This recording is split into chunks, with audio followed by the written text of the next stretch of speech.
먼저 준비한 영상 함께 보시겠습니다.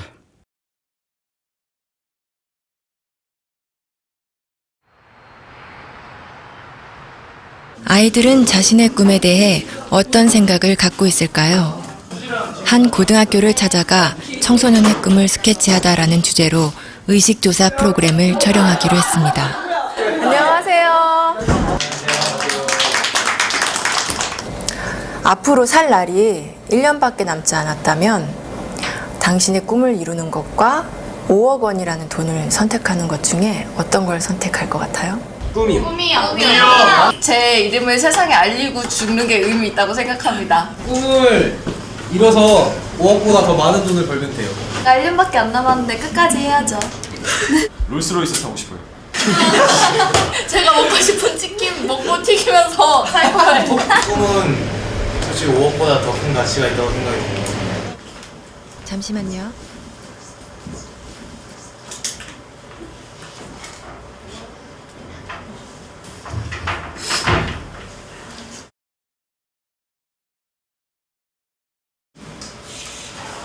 우리 온 가족이 함께 모여서 외식도 좀 건강한 데서 좀 해보고 싶고 하고 싶은 게 너무너무 많죠. 아들이랑 둘이서 배낭여행 한번 가고 싶어요. 집 투어? 아들이랑? 저희 고향 양평으로 내려가서 그림같이 멋있는 집을 짓고 사랑하는 가족과 함께 행복하게 사는 게 제 꿈입니다. 조그만 극장이라도 하나 해줬으면 성진이가 하고 싶어 하는 거니까. 많은 추억이나 또 집사람한테 그동안 못 해준 거 그런 것만 생각나더라고요. 가족과 함께 여행을 하는 게 저희 꿈입니다. 근데 할 수만 있으면 진짜 같이 한번 성진이 데리고 여행을 좀 해보고 싶습니다. 구석이 친구들 한번 만나보고 싶어요. 맥주 한잔 마시고 싶어요. 맥주 괜찮죠?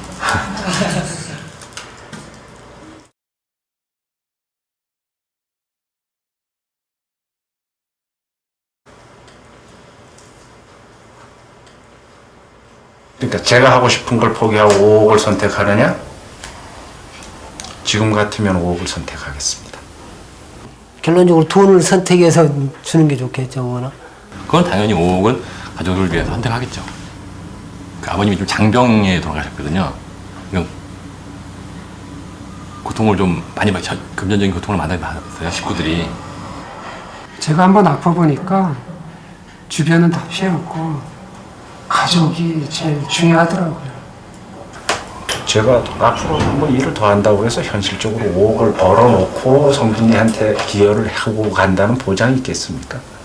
5억을 선택하면 남겨진 가족들한테는 도움이 될 수 있으니까 저가 하고 싶은 일을 포기할 수 있죠. 그거를 대가로 한다면.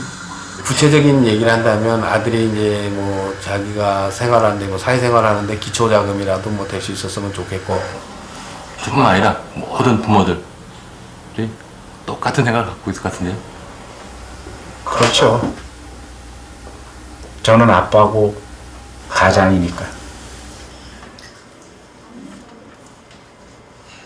아버지들의 꿈은 아이들의 꿈과는 조금 달랐습니다. 자신의 꿈보다 가족을 가장 먼저, 가장 많이 생각하는 가장이라는 이름의 아버지. 아빠 사랑해요. 그 곁에 항상 함께하겠습니다. 사랑해요. 아빠 사랑해요. 아빠 사랑해. 이 영상은 10년 전 영상입니다. 2014년 영상인데요. 어느 금융회사에서 가장 지키고 싶은 꿈이라는 제목으로 제작한 실험 영상입니다. 여러분도 만약 앞으로 살 날이 1년밖에 남지 않았다면 어떻게 하시겠습니까? 영상에는 수능 시험을 이제 막 마친 학생들에게 앞으로 살 날이 1년밖에 남지 않았다면 당신의 꿈을 이루는 것과 5억 원 중에서 무엇을 선택하시겠습니까? 이렇게 질문했는데 학생들은 그렇죠. 너무 당연하게 하고 싶은 일을 하고 자신의 꿈을 이루고 싶다고 말했습니다. 그러나 이 학생들의 아버지들은 5억 원을 선택했습니다. 그 이유를 우리는 너무 잘 알고 있습니다. 엄마는 그래도 되는 줄 알았습니다. 하루 종일 밭에서 죽어라 힘들게 일해도 엄마는 그래도 되는 줄 알았습니다. 찬밥 한 덩이 대충 부뚜막에 앉아 점심을 때워도 엄마는 그래도 되는 줄 알았습니다. 한겨울 냇물에 맨손으로 빨래를 방망이질해도 엄마는 그래도 되는 줄 알았습니다. 배부르다, 생각 없다, 식구들 다 먹이고 굶어도 엄마는 그래도 되는 줄 알았습니다.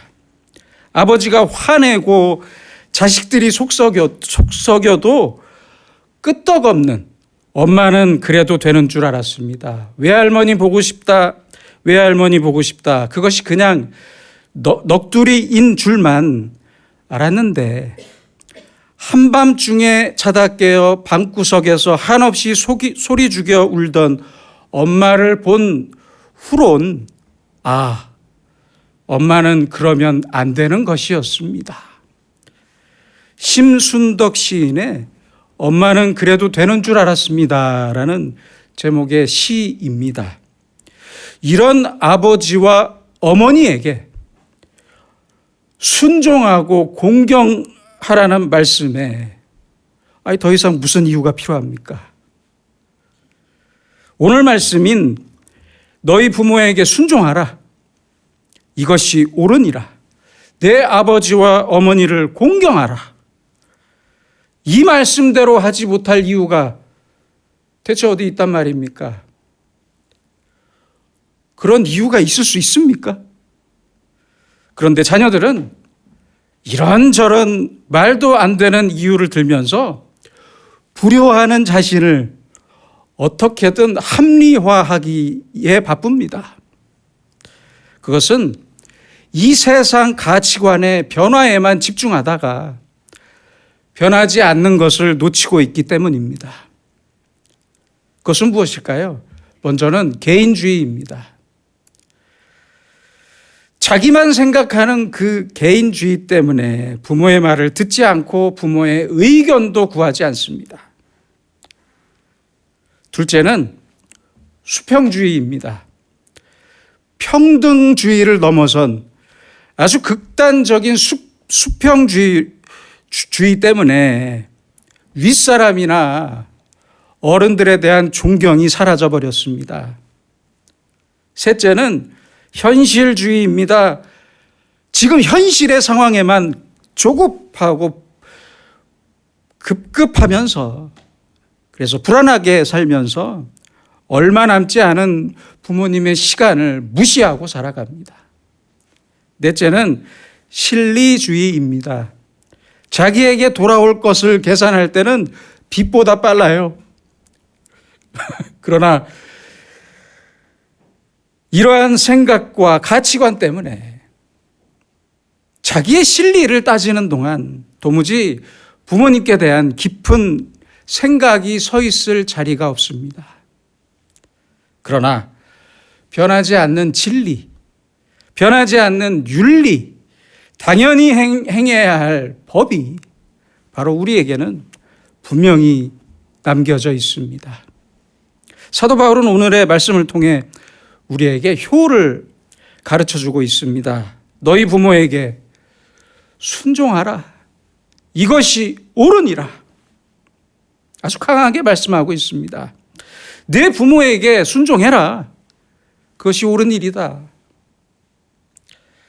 동물이 아닌 사람으로서, 악마가 아닌 인간으로서 해야만 하는 아주 마땅하고 옳은 일이 바로 부모에 대한 효도입니다. 부모에 대한 순종과 공경은 절대 변하지 않을 진리이며 윤리이고 마땅한 법입니다. 효는 그래서 선행도 아니고요. 공로가 될 수도 없습니다. 아주 당연히 인간이라면 아주 당연히 해야 할 일입니다. 그렇기 때문에 효를 행하지 않는 인간은 인간이라고 할 수 없고, 부모님에게 잘했다고 무슨 대단한 일을 하는 것처럼 생각하는 것은 아주 지극히 잘못된 생각입니다. 효자는, 그리고 효녀는 자랑하지 않습니다. 그렇죠? 효녀는 자기가 효자라고 생각하지도 않고 말하지도 않아요. 그렇잖아요. 효는 주거나 베푸는 사랑도 아니에요. 착각하지 마세요. 효는 내가 받은 그 엄청난 사랑에 대한 아주 마땅하고 반사적인 반응과 태도일 뿐입니다. 오늘 성경은 우리에게 어떻게 순종해야 하는지를 잘 가르쳐주고 있습니다. 주 안에서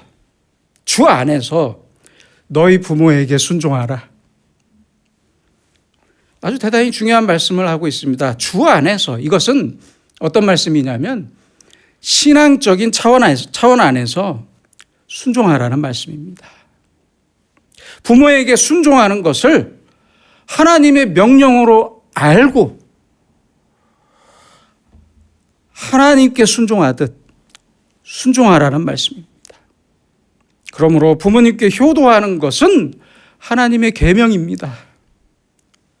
순종은 단지 부모님의 말씀을 잘 듣는 것에만 그치는 것이 아니라 부모의 권위를 깨끗이 인정하고 그 권위 아래 복종하는 것을 뜻합니다. 이것은 퍼스널리티, 부모의 인격의 문제가 아닙니다. 착각하지 마세요. 포지션, 권위자라는 위치의 문제이기 때문입니다. 인격의 문제이기 전에 권위자라는 위치의 문제입니다. 그것을 꼭 잊지 마시기 바랍니다. 그래서 사도 바울은 이런 말씀을 했습니다. 각 사람은 위에 있는 권세들에게 복종하라. 권세는 하나님으로부터 나지 않음이 없나니 모든 권세는 다 하나님께서 정하신 바라. 얼마나 귀한 말씀입니까? 그래서 부모님의 그 권위를 우습게 여기는 자식은 하나님께서 정하신 그 뜻을 우습게 여기는 사람입니다.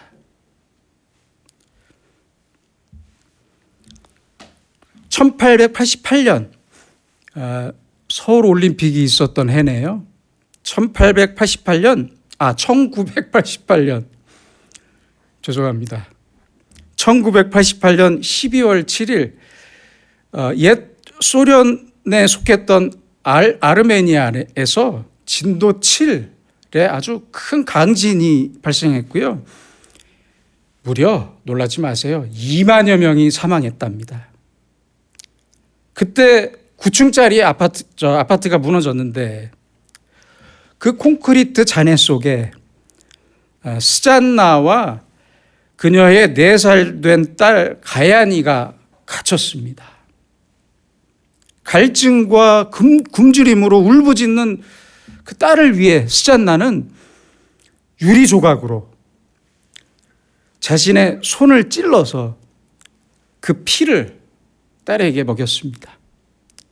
딸이 보챌 때마다 손가락을 하나씩 계속 베었고 결국에는 팔뚝까지 베어서 아기에게 먹였다고 합니다. 결국 14일 만에 아주 극적으로 구출되었다고 합니다. 우리도 예수님께서 십자가에서 흘리신 피로 새로운 생명을 얻은 사람들입니다. 이렇게 하나님의 사랑과 부모님의 사랑은 그 색깔이 똑같습니다. 뭐가 달라요? 똑같습니다. 그러기에 하나님의 사랑을 받는 우리는 부모님에게 더욱더 효도해야만 합니다. 잊지 마세요. 현대인들은 자기에게 돌아올 이득을 아주 빛보다 빠르게 계산하지만 효도는 그 이득을 계산하는 것이 아닙니다. 잊지 마세요. 내가 얻을 이득이나 나의 실리를 전혀 계산하지 않는 것이 효도입니다. 나의 이득과는 아무런 상관이 없어야 합니다. 내가 효도할 만한 사람이냐 아니냐의 문제도 아니고, 또한 내 부모가 나의 효도를 받을 만한 사람이냐 아니냐의 문제는 더더욱 아닙니다. 효도는 무엇을 얻거나 받고자 하는 마음이 아니라 이미 내가 받은 것에 대한 지속적인 감사의 행위이기 때문입니다. 바로 그것이 효도이기 때문입니다.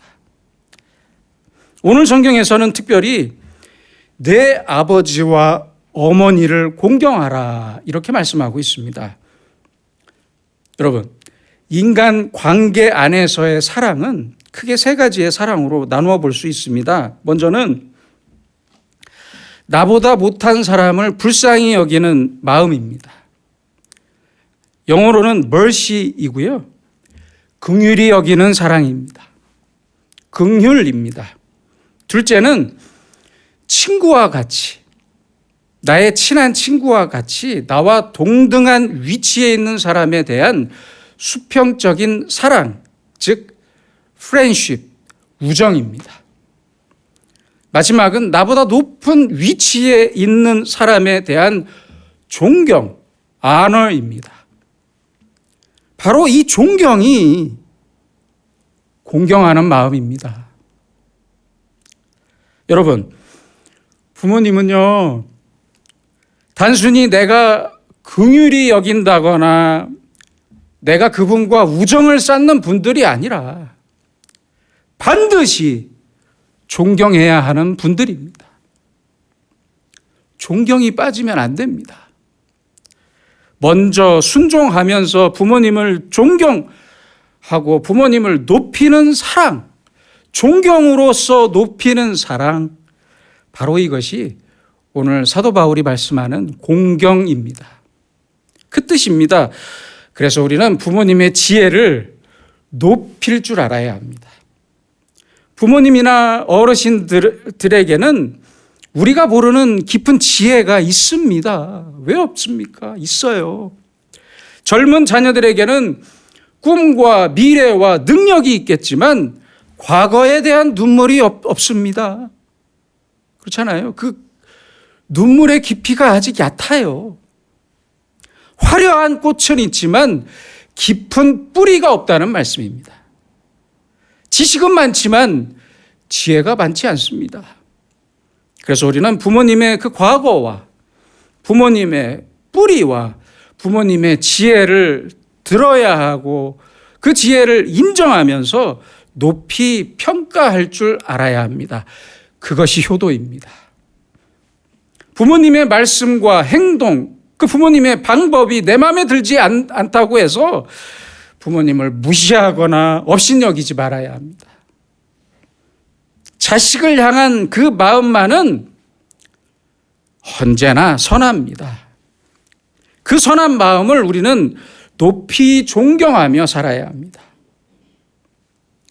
또한 부모님의 마음은 언제나 미래지향적이십니다.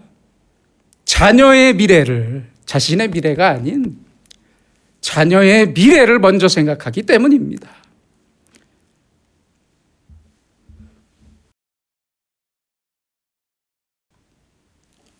어느 맏며느리가요, 설날에 시댁에 갔다가 다시 집으로 올라오는데 시어머니께서 수고가 많았다라고 말씀하시면서 음식을 싼 검은 봉투를 주시더래요. 그래서 그냥 하도 고생해서 전 부치느라고 허리도 아프고 다리도 아프고 그래서 그냥 건성으로 감사합니다 하고 이렇게 받고 올라오다가 설날에 그렇게 일하느라고 피곤하고 짜증난 마음에 시어머니가 싸준 봉투를 그만 고속도로 휴게소 쓰레기통에 던져버렸대요. 막히는 고속도로를 지나서 집에 도착했을 때 시어머니에게 전화가 왔습니다. 그리고 어머니가 이렇게 말씀합니다. 맏며느리인 내가 고생이 많았다. 수고가 많았다. 작은 며느리가 눈치챌까 봐 봉투에 몰래 300만 원 넣어놨다. 그러니까 큰 손주 입학할 때 등록금에 보태 써라. 아, 이게 무슨 말입니까? 전화를 끊자마자 어떻게 했겠습니까? 바로 휴게소로 달려갔지만 끝내 봉투는 못 찾았다고 합니다. 여러분, 아이 대체 언제까지 이토록 소중한 부모님의 지혜와 부모님의 마음을 그리고 그 사랑을 이렇게 쉽게 내던져야 하는 것입니까? 깊이 생각해야 합니다. 어느 교회 장로님의 부인이었던 권사님의 실제 이야기입니다. 이 권사님은 가난한 집에서 10년 넘게 중풍으로 쓰러진 그 시아버지의 병수발을 들면서 아주 많은 고생을 했습니다. 결국 시아버지가 세상을 떠나셨고 장례를 치르게 되었는데 그 교회 어느 장로님이 말실수를 하셨어요. 권사님이 이제 시원하시겠습니다. 어떻게 이런 말을 그렇게 쉽게 하는지 저도 잘 모르겠습니다. 그러자 권사님은 이렇게 말했다고 합니다. 어떻게 그런 말씀을 하십니까? 저희 아버님은 늘 저에게 미안하다 하시면서 제 손을 잡고 고맙다고 우셨던 분입니다. 이제 내가 어디에서 그런 사랑을 받을 수 있겠습니까? 이렇게 말하면서 펑펑 우셨다고 합니다. 여러분, 이것이 부모의 사랑이고 자식의 효도입니다. 오늘 말씀 2절로 3절을 다시 한번 보시겠습니다. 이것은 약속이 있는 첫 계명이니 이로써 내가 잘 되고 땅에서 장수하리라. 먼저 효도하면 그 다음은 하나님께서 전부 책임지시겠다는 말씀입니다. 얼마나 고마운 말씀입니까? 효도는 하나님께서 정하신 첫 번째 계명이고 효도하는 사람에게 분명히 복을 약속하셨습니다. 다시 생각해 볼까요? 살인하지 말라, 간음하지 말라, 도둑질하지 말라는 계명보다 훨씬 더 중요한 첫 번째 계명입니다. 반대로 뒤집어서 생각해 보면 그래서 불효는 살인이나 간음이나 도둑질보다 훨씬 더 큰 죄라는 사실을 알고 살아야 합니다. 살인보다 더 큰 죄라니까요. 돈 몇 푼 드리고 밥 한 끼 사드리고 전화 한 번 드렸다고 효도가 아닙니다. 그게 아니에요. 언제나 부모님께 순종하고 부모님을 깊이 존경하고 공경하는 것이 바로 효도입니다. 내 자식이 나에게 효도를 하는지 안 하는지 이제 신경 쓰지 마세요. 그게 중요한 게 아니잖아요. 내가 효도하고 있는지만 생각하면 됩니다. 내가 어떻게 순종하고 부모님을 공경할 수 있는지만 생각하면 됩니다. 왜요? 효자가 효자를 낳아요. 여기에는 그 어떤 변명도 필요하지 않고 조건도 필요 없습니다. 내 이득을 앞세우지 맙시다. 오직 부모님에게 먼저 순종하는 자식만이 지혜를 얻을 수 있습니다. 부모님을 공경하는 자식만이 하나님께서 주시는 형통과 장수의 복이 있습니다. 직접 약속하셨어요. 아니, 그런데 이렇게도 한번 생각해 봅시다. 복이 없으면 어떻습니까? 그렇잖아요. 장수 좀 못하면 어떻습니까? 효도는 아주 마땅한 인간의 도리인데 복을 좀 덜 받고 좀 장수 좀 못한다고 효도 안 하시겠습니까? 세상이 어떻게 변하든지 상관없습니다. 내 부모님의 얼굴과 머리색이 더 빨리 변하기 때문입니다. 그러나 오늘 말씀처럼 하나님의 첫 계명은 절대 변하지 않는 진리입니다. 진리. 자녀들아, 주 안에서 너희 부모에게 순종하라. 이것이 옳으니라. 내 아버지와 어머니를 공경하라. 이것은 약속이 있는 첫 계명이다. 언제나 순종과 존경과 공경으로 아름다운 효도의 벽돌을 쌓아 올리면서 하나님의 축복을 그 속에 가득 담을 수 있는 우리의 가정이 되기를 소망합니다. 기도하겠습니다. 사랑의 주님, 우리를 사랑하셔서 귀한 부모님과 가정을 주심을 진심으로 감사합니다.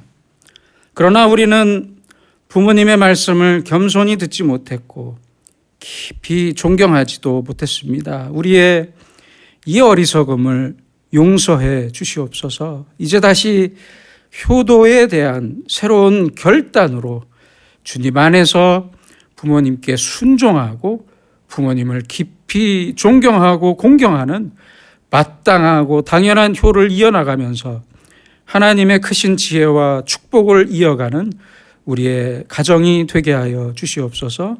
예수님의 이름으로 기도드립니다. 아멘.